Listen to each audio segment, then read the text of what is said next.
Ms. Roberts, are you on? Yes, sir. Let me go ahead on and call the meeting to order. Can you call the roll for the coroner? Yes, sir. McBride, Present. Livingston, Present. Walker, Present. Myers, Here. Newton, Present.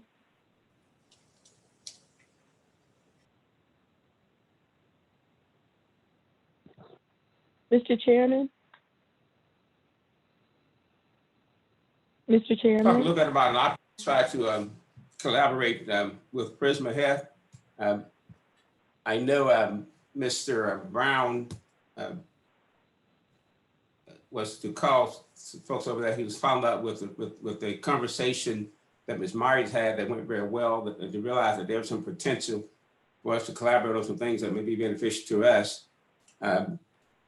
And so we want to follow up on that and try to see what it is, those kind of things we may be able to work out with them to make our life a lot easier as it relates to our moving forward, our efforts regarding the task force responsibilities. And I'm now turning over to Mr. Brown. Yes, sir, Mr. Chair, members of the committee and the council. So did have a conversation on last week. That conversation included Dr. Sasser, who is one of the executives with Prisma. It also included, I believe they had an epidemiologist that they were going to hook us up with, if you will, as well as there was another doctor, Dr. Eric. I'm not sure what his last name was. He referred to himself as Eric. And as a part of that conversation, there were a few things that were discussed that Prisma seemed very favorable in facilitating or assisting the county with as we work together to respond to COVID-19. And the thought was that before any specific steps or decisions were made, that we wanted to bring it to the committee to discuss Prisma being kind of our conduit, our local expert to help guide us through this process of what it may look like for Richland County to reopen and to apply CDC guidelines in a way that reflects what locally we need to focus on. So some of those things included a joint partnership with additional testing. Again, that testing outline would include both from a general. Go ahead. Point of order. I apologize. In case I missed it, did we actually adopt the agenda for this? No, we did not. We called the meeting to order and called the roll, but we did not adopt the agenda. I entertain motion for adoption of the agenda. So moved. It's been I'll second it. moving properly second. Anything else that add or delete from the agenda? If not, please.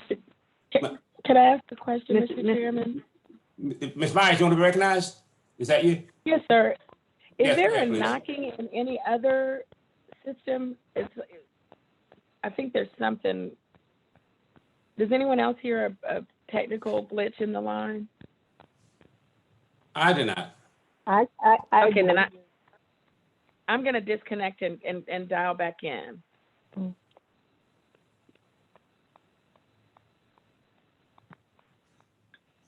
Mr. Chair, this is McBride. May I be recognized? Ms. Shakis, then Ms. McBride. Oh, no, I was just wanting to make sure that you could hear me. Okay. Yes, ma'am, I can hear you. You're loud and Mr. Chair, I'd just like to add to the agenda, and generally speaking, for all of our future agendas, a quick update on the grants that we are providing for COVID-19 relief. There may not be substantial difference from where we are before, but I would like for people to have an opportunity to inform us about it. okay.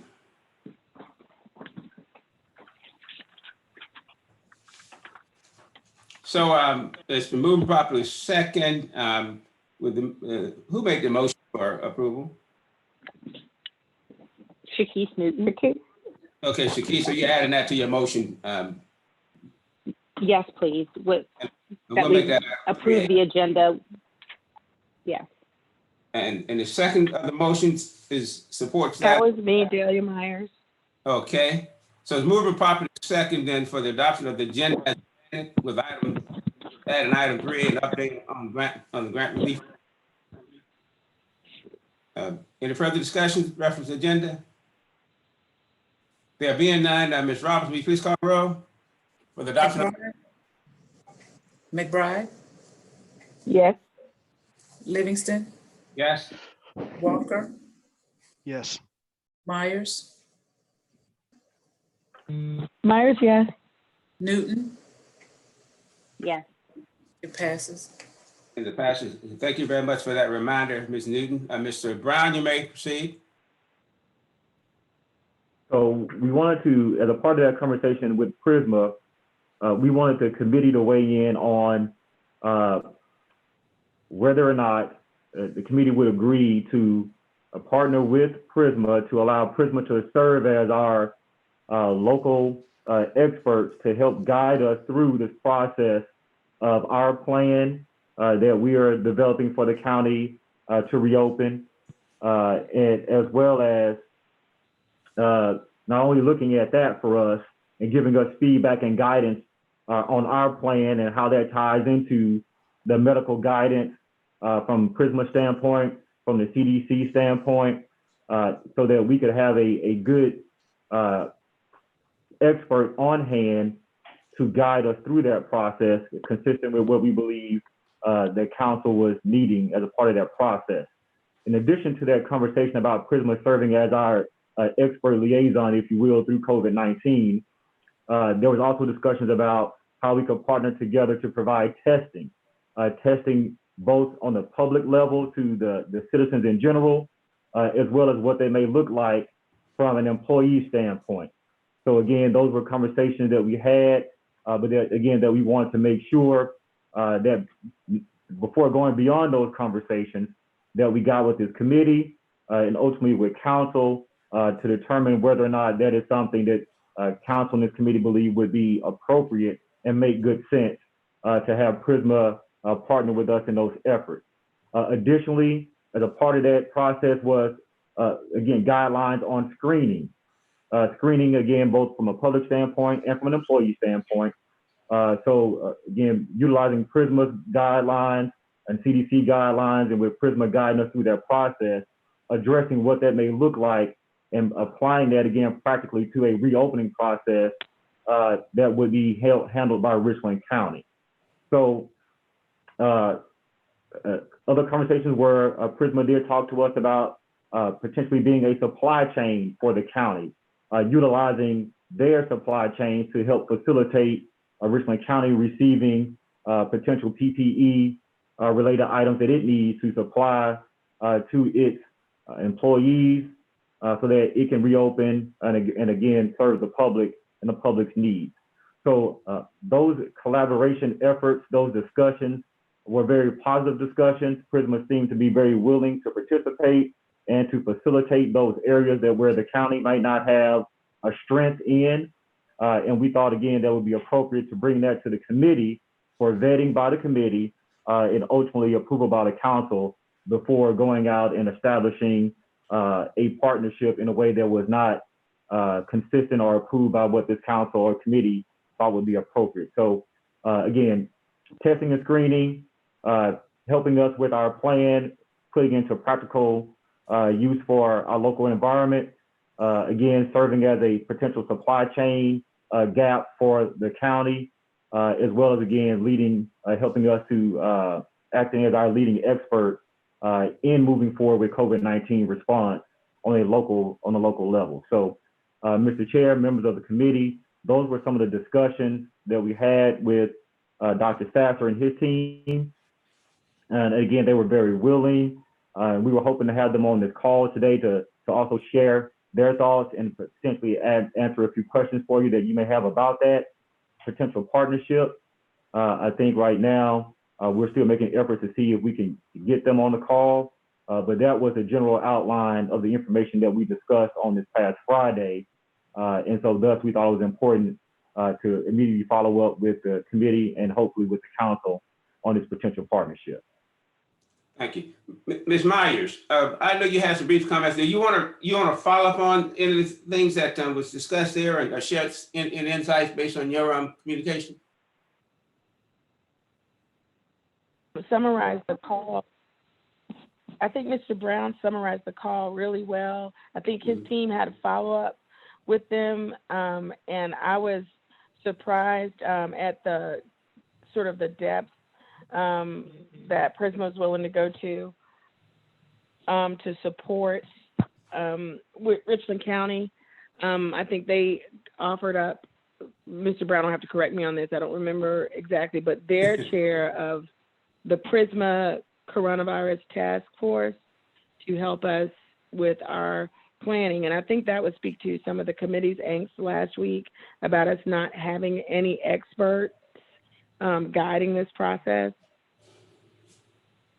So I was excited to hear that. And I also was gratified given the county's, investment in what is now Prisma, the Richmond Memorial Hospital, the old Richmond Memorial Hospital, the facilities and equipment all belonging to the citizens of Richland County, that they were so willing to partner, given Richland County's numbers with positive cases, as Ms. McBride has pointed out many, many times. I think she's right. It's imperative that we lead on this and model how you partner with medical experts to get this stuff done. So I was gratified by their offer. And let me also thank Ms. Myers for serving on that call. Unfortunately, my schedule did not allow me to, so I just want to thank Ms. Myers for that participation. Was that Ms. Mr. Chair? Yes. I want to thank Mr. Brown for following up, because I've been on this for the last 6 weeks about getting an outside consultant. I've been on it about working with Prisma, so I'm glad to hear the potential partnership. And I don't have a concern about Prisma, but the other entity that I wanted to involve was the University of South Carolina. I'm just thinking about, I think Prisma is good, and it is a business that we're dealing with, but I was from an academic point of view in terms of the overall planning and in terms of the opening up of the county, looking at the statistical data. And I'm sure that Prisma may have somebody on that, but I know based on what I was reading in the paper, which I get most of my information from, that the University of South Carolina is doing a really good job and in planning how they're going to open the school back up. So I don't know, I think it might benefit us to at least have some conversation with them. Thank you. Yes, ma'am, Ms. McBride. This is Leonardo. We will reach back out to them again. We did reach out to them, and they actually, the last meeting that we had, they actually had a conflict at that time. And so we will definitely reach back out to them as well. We again, more help is in this area is certainly helpful, but we would definitely reach back out to them again. Okay, because when we get ready to open up, I would like to look at a chart in terms of the data, in terms of Richland County's data, in terms of the numbers and how they're looking, to track that as we begin to think about opening back up. So from that point of view, but I really do appreciate the work for reaching out to Prisma. I feel that I was beginning to feel very disillusioned, and I'm feeling much better now. Thank you. One of the things we might want to try to do is focus on a few things. What is it that we might want to try to get from the university? And I'm sure that's something we wouldn't think about, but at least we have some idea of what we might think we can get from them. Yeah, mine from university. Data. Right, the data part. That's what I was looking at. Yeah. Mm-hmm. And all of it will work together. You can't separate one from the other. Right. Comments in terms of suggestions about how we might want to move forward on these options here? Mr. Livingston? Ms. Myers? I think someone from Prisma is trying to get in on the call. I don't know if our administrators, I just got a text Okay. that somebody's on hold. I think someone just Ms. joined. Kimberly, No, it's Eric Osman. there he is. Okay. Hi, Dr. Osmond. Hello. Welcome. This is Councilman Paul Livingston. I want to just simply say thank you. Thank you for joining us. We certainly appreciate any kind of assistance and collaboration we could engage in. And Mr. Brown, since you've had the conversation with Richard, you want to go ahead on and start the conversation regarding any reference to conversation in terms of where we want to go with Prisma? Absolutely. So, Doctor, I know that you are focused in the area of preparedness, and I was speaking to the committee and the council here about some of the conversations that we had about potentially reopening and utilizing the expertise that you all provide from your standpoint in facilitating how this is done on Richland County's level. Could you speak, Dr. Osmond, to how you see our ability to work with Prisma to apply the guidelines that have been put in place from your standpoint, from Prisma, as well as maybe from some of the other health organizations, as we think about what reopening may look like for Richland County and what steps we need to consider as we think about taking those reopening steps. Can you talk to us about what preparedness, if you will, or what thoughts you have that you think Richland County would benefit in this consideration, please, sir? Well, sort of a broad topic, right? And so I think probably, where we can help you the most, is serving as some subject matter expertise and decision support for various aspects of the reopening plan. I think there are probably a number of different guidance documents out there that are very helpful to elected officials. I think the CDC has put together a fairly tight package of guidance documents, which, looking at the playbook working draft, it looks like, several, elements in there refer back to that. So I would probably start with, that sort of document, and then I would work through some very specific issues. One of the challenges that everybody is experiencing is the workplace screening challenge, and how to do that across all your facilities and do it on a consistent basis, day in and day out. And so I would start with that and say, what are your thoughts around workplace screening, and how sustainable do you think the approach will be, and is that going to be a challenge?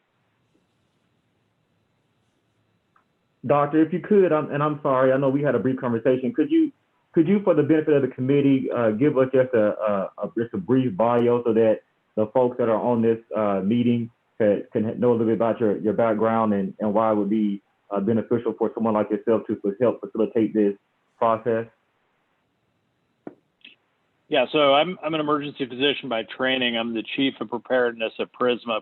Prior to that, I was the chief of service at Duke and the chief of preparedness there as well. And then similar role at Emory, spent a number of years at the CDC, and while at the CDC was the subject matter expert for the Pandemic Preparedness Task Force for Acute Care. So sort of know this area pretty well, know the CDC fairly well. I've worked with Scott Sasser as well at the Department of Homeland Security, mostly looking at hospital surge. What about Thank you, sir. Yeah. I was about to say, and one of our concerns too is we realize that in Richland County, we have a large number of cases in the state, and we want to make sure that we do something that's unique to Richland County. That's going to stand out, that's going to help us to a large extent. I'm sorry, something else. Right. So from the standpoint of the, in general, I think some of the challenges that most of the, county and municipal governments are facing, as I said, probably the main thing is screening at the workplace and how to do that consistently. The other one is serving as a subject matter expert back to the business community. And I assume that probably in Richland County, you're getting, quite a few questions from various aspects of the business community, restaurants, et cetera, on providing some support to them. Is that occurring? Yes, sir. Yes. Yeah, and I think that's going to be a role that's going to be ongoing as more experience with reopening occurs. Certainly, I've talked to several folks in the faith-based community, and that is also an area where I think there are a number of questions right now as to how to safely reopen churches and synagogues and sanctuaries. But what do you see right now as your major challenges? Anyone want to go ahead? In general in Richland County, I mean, what do you see as being the primary challenge that you are facing with regard to reopening? Is it personnel? Is it equipment? Is it? Yeah, I would say, Doctor, if we were speaking from a county operations standpoint, it is I would say three things. It would be protective equipment. It would be processes or protocols in place that allow people to feel that they can be safely in the environment, which leads to the personnel side. So I think in that order, it would be protective equipment. It would be something that allows people to feel as though they can be safely out and about doing their business, which again goes into the personnel standpoint, because when people don't obviously feel safe, they are reluctant for a number of reasons to expose themselves, at least based on what I've heard and what some conversations that I've had with folks who are concerned, to expose themselves to an environment that they're unsure of. So those would be the key highlights that I see, and thus some of the questions around proper equipment, screening and testing protocols, and ultimately what it looks like to encourage people through our processes to begin to think about coming back and doing business at the county, coming back and working at the county, all those types of related issues, sir. Right. So I mean, the main thing, and looking in the document, I see that you refer to this. I mean, I think, the key thing is to really do screening for everybody coming into the facility, and in the document that y'all provided Scott with and that he passed on, it looks like you're using the CDC guidance to screen people at the door. And using it sounds like an oral thermometer, potentially a touchless infrared, and so I think that's all very appropriate. That that screening process in some ways I think gives both your employees and people coming to do business with the county, some sense of security that there is a process in place. So I think that's important. One of the challenges that different groups have faced with the screening process is then how do you close the loop? So let's say someone comes in, one of your employees comes in, they've got a temperature of 100.5, and they're sent home. That then you have to figure out a way to close that loop so you're aware of what their medical evaluation was.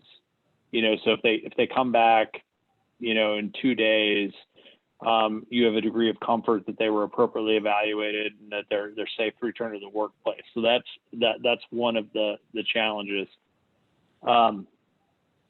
As far as the equipment goes, have you had any luck with the county EMD as far as supplying any of the personal protective equipment potentially for the screeners? We do, sir, on a level. We believe that at least at this point, for those folks who would be potentially doing the screening, we do have that type of equipment available. Part of that process, and just so you'll know, Doctor, the folks that are on this call right now have not reviewed the document you're referring to. As a part of this process, there was questions in general as to whether or not, for example, the document that you're looking at, does that document have, expert level input, or is the information in that document reflective of the information that should be in there before the council or the committee considers it? So I know you're talking about the document. I just want you to kind of just have a heads up that the group, the committee members and the council have not seen that document because there were, again, questions as to about the formation of that document and whether or not that document as a whole reflected the types of things that should be in that document. So I'm glad you're speaking to it, but just kind of keep that in mind as we have this conversation. So when you talk about folks having the screening tools, I believe the screening tools, we certainly would need more infrared thermometers. That's what we would really be focusing on. We have just a couple. We just started receiving some of the things that we ordered months ago, just now starting to come in. So there's still some supply issues that we would have to work through. I think the larger question would be whether or not, as a part of the screening protocol, something for this body to consider is once you screen those folks, if they are not available to come into those facilities, if they can't come into the facility, how do you do that? So some questions have been coming up as a part of this process as personal. Hello? Yeah, I'm sorry, I've been muted the whole time. Okay. Well, Mr. Chair, this is Shakise Newton. I also have a question when it's appropriate.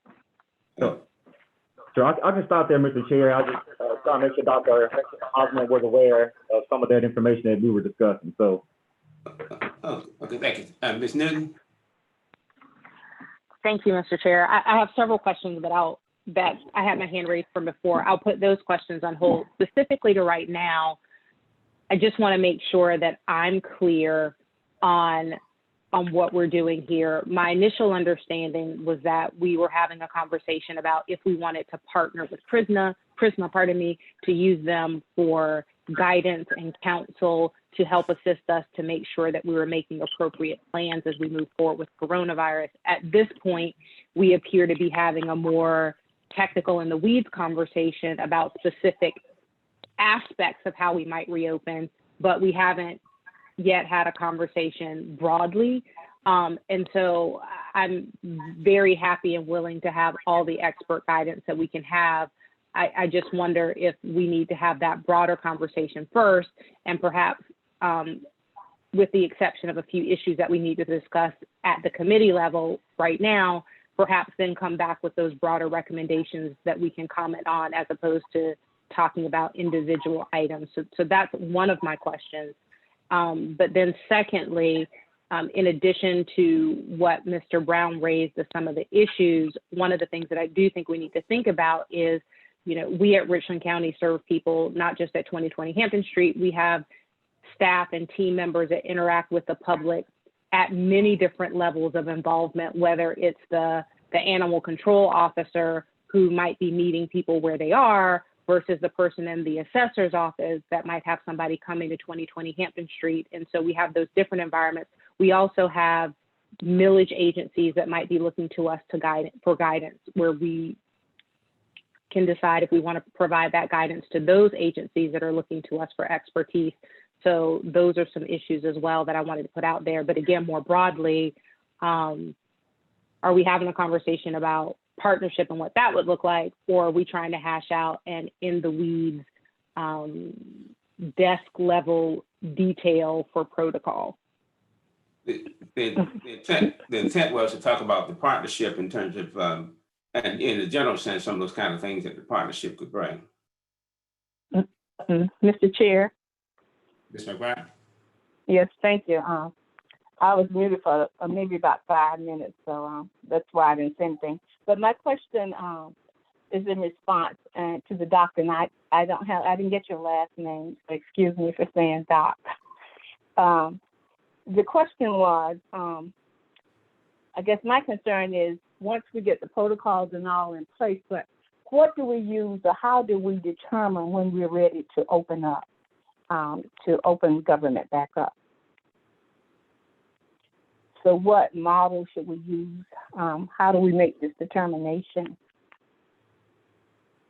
Well, I mean, from the standpoint of the gating criteria, the White House came out with some general guidance in April regarding, the plan for opening up. But, most of the states have proceeded at a somewhat different rate, including South Carolina.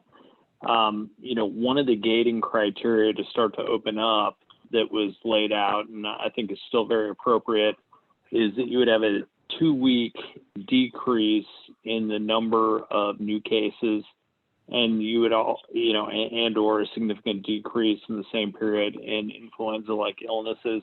Your hospitals would have appropriate surge capacity in place. And you also had testing to test all of your first responders and healthcare providers who need it. South Carolina's epidemic curve has been interesting in that when we were in April, we assumed that it would peak and then start to quickly fall off. And what we've seen is that it peaked and then dropped off a little bit and has remained relatively flat with a slight downward trend. So it's not exactly cooperating with the initial thought on what it should be doing as far as the gating, but all the other aspects of the gating are in place, meaning, you have appropriate levels of testing at the health system and for any of the first responders that require it. You have adequate PPE capacity in the health system, and you have adequate bed capacity. So you haven't had a significant drop off over the last 2 weeks, but you have had a flattening, and so Okay. that's probably a reassuring sign and consistent with the initial gating. Okay, is that flattening for South Carolina or is it for Richland County? It's both. Richland County. Oh, go ahead. It's just that we, regardless of what they may say, we have not been able to get the data. So other than the numbers that are coming in, each day, so I'm not sure about whether that's Richland County or whether our data is so different from the other counties or what. Yeah, what we've seen is in Richland County. There was an initial peak that occurred mostly in the third and sort of second, third week of April, and then a decrease, and then it's been for the last 4 weeks the numbers have been relatively flat, meaning we essentially have a relatively similar number of patients in the hospital with COVID-19 over the last 4 weeks. Some will be discharged and some new ones will come in, but we don't have tremendous fluctuations. Okay. As we look at one more follow-up question, and then you can mute me again. Are we looking at, is there one area, say we looked at the different zip codes, the number of cases coming from various zip codes. As we plan our strategy, is that something that we look at? We do look at zip code level data from community testing, and we've got the data that the healthcare data analytics team looking at that and sort of figuring out where to go and test in the community to really identify areas where not enough testing has been done. I'm not sure from an opening standpoint if that plays so much into it.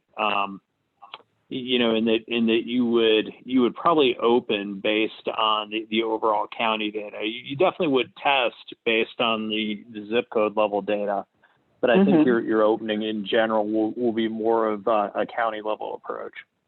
And the last question I have with the testing, there are certain areas where, in a number of the public housings where people are close together, the density of it, and many walk they don't have transportation.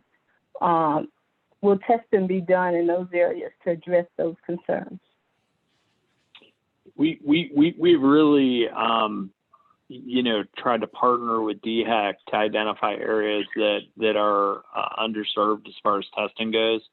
And so John Super and his team at Prisma are using all the, you know, sort of the large data that they have access to draw up initial lists. And then we go and we work with DHEC and the Army National Guard to make sure that, you know, we're distributing testing across the state. So I think I would assume that, you know, that's all been taken into account. I mean, if there are specific, you know, concerns over an area that anyone feels is being missed, you know, we're definitely open to that and trying to redirect testing to those specific areas. Okay, thank you. Let me try to get back to Ms. Newton's original question, and that is about the potential opportunity for collaboration. Doctor, can you just at some point, even if it's not now with our administrator, just let us know what some of those, based on all the discussion now, is what would be some of those areas in which you feel like Prisma can collaborate to move forward with some of the areas as it related to areas. That's kind of what I'm most concerned about, is trying to figure out what are those areas in which you can collaborate with us on to make our efforts easier. Well, I think primarily it's, you know, helping, you know, with some subject matter expertise on the plans, being able to provide some decision support, you know, if there are specific questions, being able to, you know, redirect testing where appropriate, as we just discussed. You know, most of those things I think fall into the area of, you know, sort of high level support to the county. You know, the other areas that I think we can probably be helpful in is, you know, assisting with the PPE if that's a challenge through the EMD. You know, reviewing protocols, and then obviously as, you know, a large healthcare provider, you know, being able to route people, you know, both from county government and other folks that are identified into the healthcare system where appropriate. That sort of getting into the closed loop methodology I talked about. You know, when someone is screens positive at one of your facilities, you want to make sure that they get into the healthcare system and get evaluated appropriately, and that you have some clarity when they come back as to what the disposition has been. But those are sort of the main areas that I would say would be important to focus on. Sounds good. Mr. Chair? Ms. Newton. I don't know if this is included in what we talked about before, but first let me say that I support this idea of establishing a partnership with Prisma, and I look forward to in future learning exactly what that partnership will look like. I think it's great to bring in the expert guidance. There are a lot of issues in the county. We have talked about reopening. We've talked about testing in general. We've talked about supply chain and PPE. I guess from my perspective, I just want to be explicit that as we look at what the needs are in the county and as we look at what the data say in the county, I would love for our partnership to also say, hey, Richland County, based on the things that we're seeing, we think that there needs to be a lot more people wearing masks, hypothetically. Is there something that you, Richland County, can do to distribute masks? And maybe we partner with Prisma and their supply chain. I guess I just don't want to leave out the citizens. And we talked about that a bit during testing, but from my perspective, I want to make sure that we as Richland County, and I think we all do, are helping our citizens as much as we can, and want to make sure that we don't inadvertently structure our partnership so that it focuses primarily on the touch points that happen inside county buildings, but that we're also looking at using the data from this partnership to figure out how we might do other things to help with COVID. Hopefully that makes sense.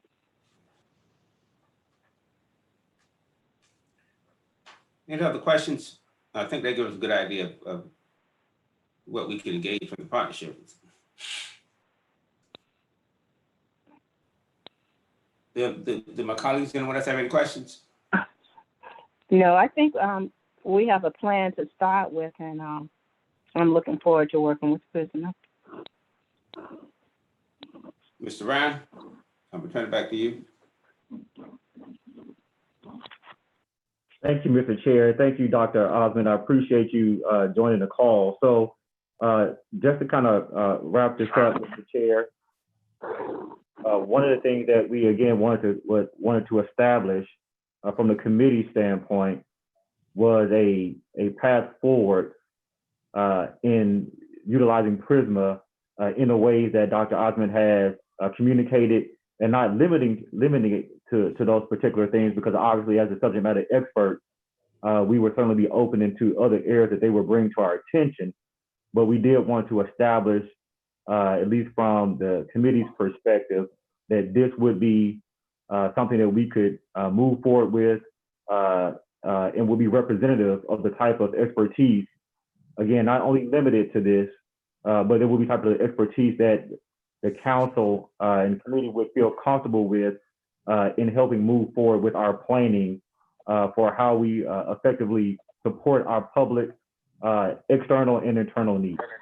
So that's all I have, Mr. Chair. So not that I necessarily need a motion, but based on our, I guess, previous meetings, maybe it would be appropriate to at least confirm that this would be an official step forward that the county will be taking in moving forward with this, developing and implementing a plan to support, again, the public and the internal partners in the face of COVID-19 response. Okay, thank you. Any other discussion? Mr. Chair, Yes. this is Dalia Myers. I just want to say thank you certainly to our administrator, to Dr. Osmond. Thank you so much for jumping on a call this quick. And I am, like my colleagues, 1,000% in favor of having some expertise guiding us.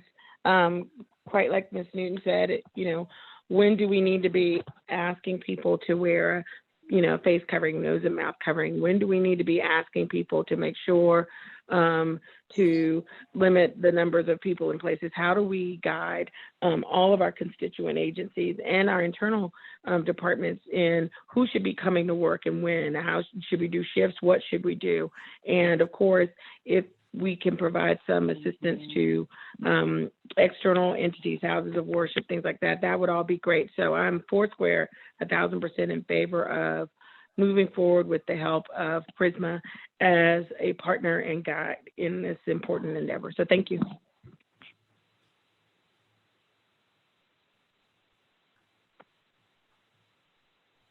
Yeah, thanks very much. Now, quickly remember the briefing, that other item was just quickly regarding something to look for at USC. And I just want to throw something out there real quick in terms of what I thought about as our administrator or myself, whomever approach USC. I think the focus ought to be on the data. You're talking about helping us understand if there are increases or decreases in Richland County, helping us understand what that means, helping us understand citizen behavior and what we need to do to influence the citizen behavior, give us some guidance. just some of those kind of things, I think an institution like USC can provide us with. And I'm sure there are more, but just at least focus on that kind of information from USC could be helpful too.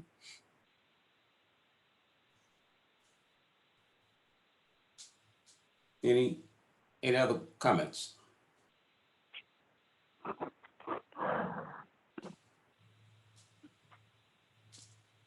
Mr. Brown, you think you have? Chair, I have a question. Yes, go I ahead. have a point of a procedural question. So are we presenting this to full council tomorrow as a recommendation of the committee? Meaning we might need a committee vote.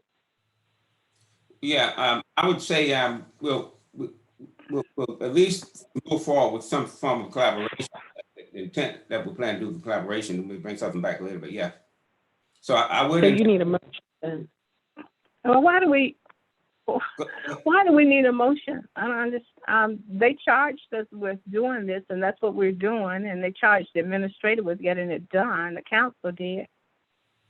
So I'm just asking why not? about getting it before the full council if that requires a motion. If we're asking the council to act to give him, the authority to engage with Prisma. Does he need I don't that? know. I'm asking. Oh, okay. I don't see where he needs it because we've already been charged, and so has the administrator by the council. We'll report, Mr. Brown, we'll report it out to the full council. Not necessarily asking them to vote on it, but at least just in case the council may have some concern and want to do something with it, but at least report out in terms of what we're trying to do here with the partnership. Yes, sir.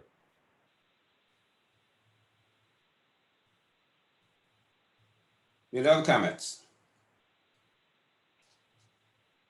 If not, I think we have a lot to work with here, and so we can move forward. If there's no other comments, let me just thank everybody for the participation. And Dr. Arthur, you're still on the phone. If you're still online, I just want to thank you so very much too for your willing to assist us. Oh, you're Thank you, you're Dr. very Osborne. welcome. Thank you. Very welcome. Thank you. If not, I'm going to end the call and thank everybody. Mr. Chair. Was there someone who wanted to come in? Mr. Chair, we added an agenda item for a Thank quick you very update much. on the COVID relief grant. Thank you very much. Mr. Brown, Mr. Chair, before you go to the next item, I have one question on the previous item. you recognize Ms. And you don't have to, it's from Mr. Brown. Is this a budget issue? Is this yes or no in terms of consultant cost and anything? Is this a budget issue? No, ma'am. There's not there's no fee for that. It would only be if there were things that we needed on our end. Okay, thank you. Okay. Yes, ma'am. Thank you, Mr. Chair. Okay, next item, update on grant relief program. Mr. Brown? Yes, sir. At this time, the information I can provide for you related to the program, we are currently going through the award for the first round. There are some reviews for those awards. Mr. Brown, excuse me. Yes, Would you say whether you're speaking about the small businesses or the constituent services so that it won't get mixed up? So which one are you talking about? Sure. So we are actually going through the process for both of those, the small business and for, yes, ma'am. So for the purpose of this call, I did not have information together to present right now because that wasn't on the call schedule. But in terms of giving you an update where we are, so on the small business award, there's a committee that has reviewed and that is in the process of going through recommending specific awards for the small business side. And then on the grant side, there's also a committee that's going through that process. On the grant side, I know that there were a few questions that came up with some of the submissions. There were some folks who, as grantees, submitted some requests that did not reflect, I'm talking about the nonprofit side, it did not reflect direct assistance to individuals through those nonprofits. And so we are working with the grant committee to make sure that any awards on the nonprofit side that are supposed to be direct assistance related, that they have that appropriate structure to reflect direct assistance. So we expect some awards to be happening here soon. And I will have a report out for you. And we'll be able to tell you for the small business side, how many people we're awarding in this first round, and at what amount, and the same thing for the nonprofit side. But I do not have that information for this COVID meeting. Mr. Brown, in the future, each time when there's a ad hoc committee meeting scheduled, I think it may be the committee's interest to just have that as a standard item on the agenda, so that way we'll be prepared to at least get an update.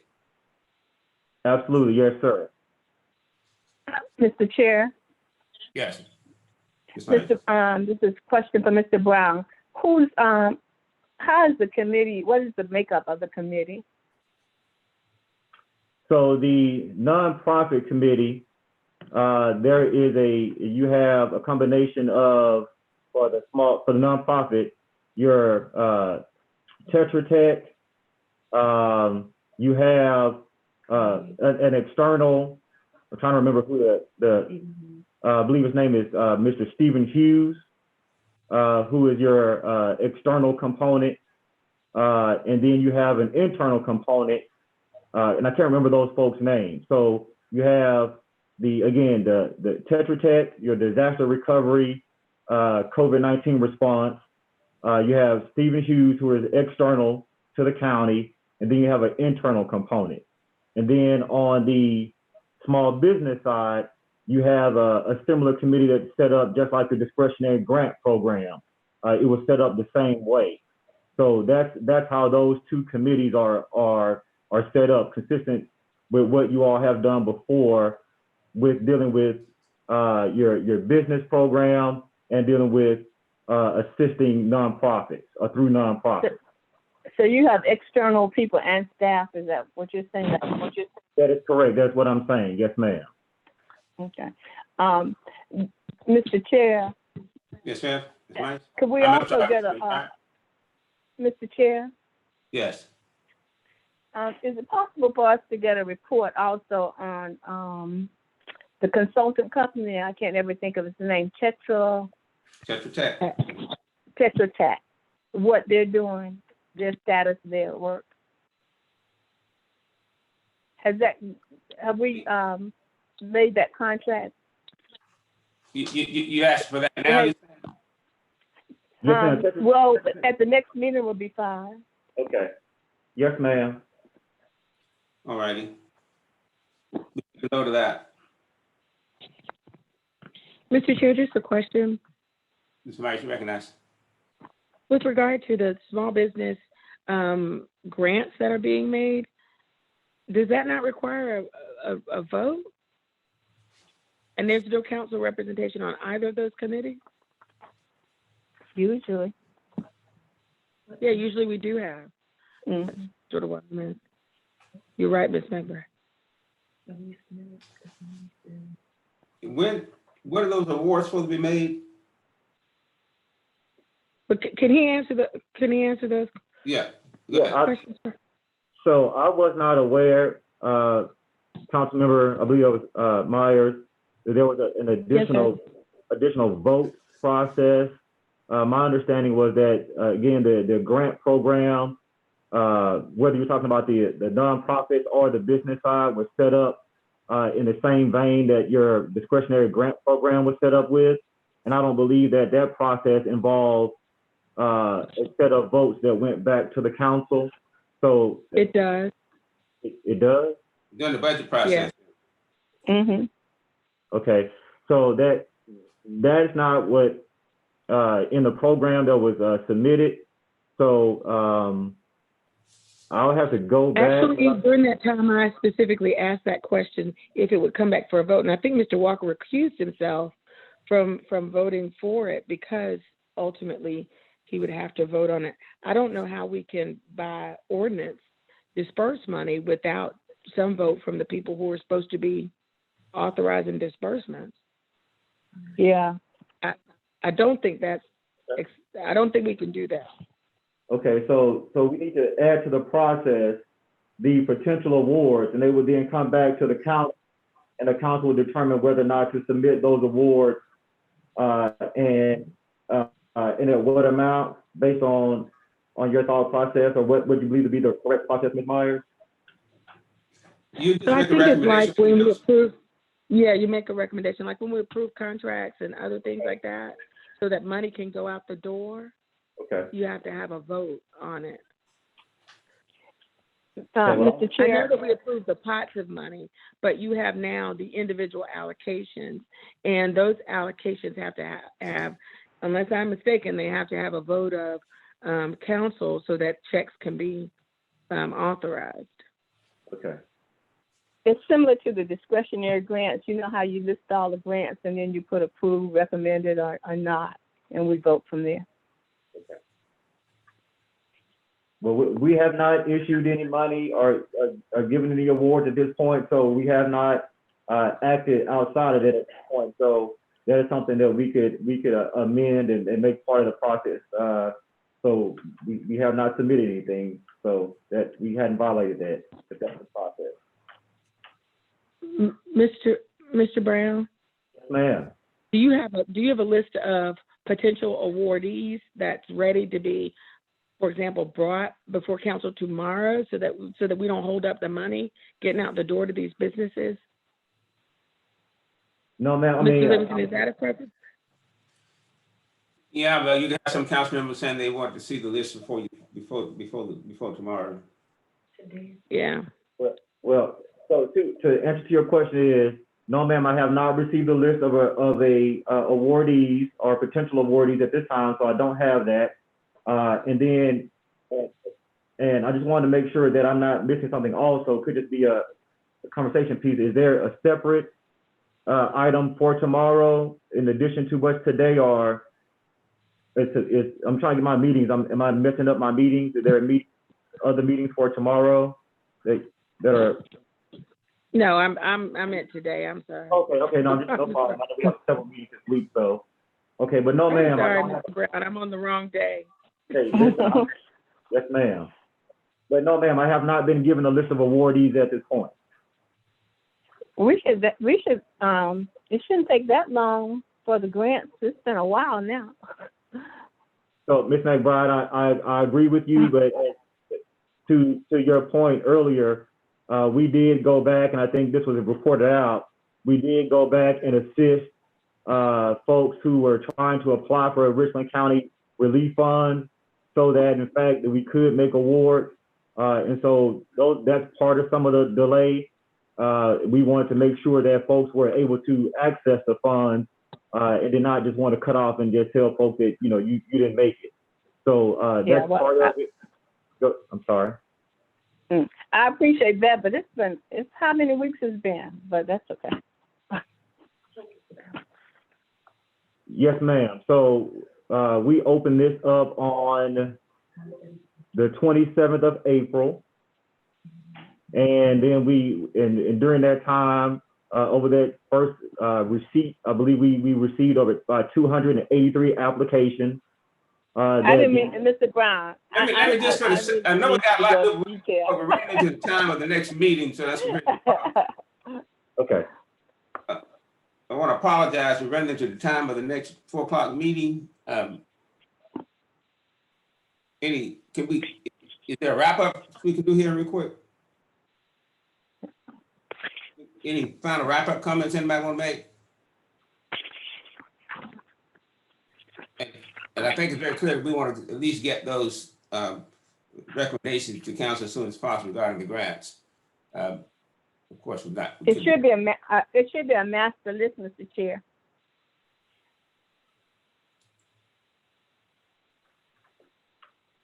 You said that to say what? We usually have a master list, and then we have approve or not approve. Right, and that's Okay. what they'll have to present to us, yes. Okay, yeah, I was just saying a master list, not just the approved, but a master list. Okay, any further questions? If not, then let me ask a quick, for a motion to adjourn. So move. It's a move, the second. I'll second it. Second. I'll second, I was on mute. It's moving properly second. Ms. Roberts, you still there? Can you Yes, call? yes, yes, sir. McBride, Yeah. Livingston, Yeah. Walker, Myers, Yes. Newton. Yes. It passes. Thank you very much, and meeting's adjourned.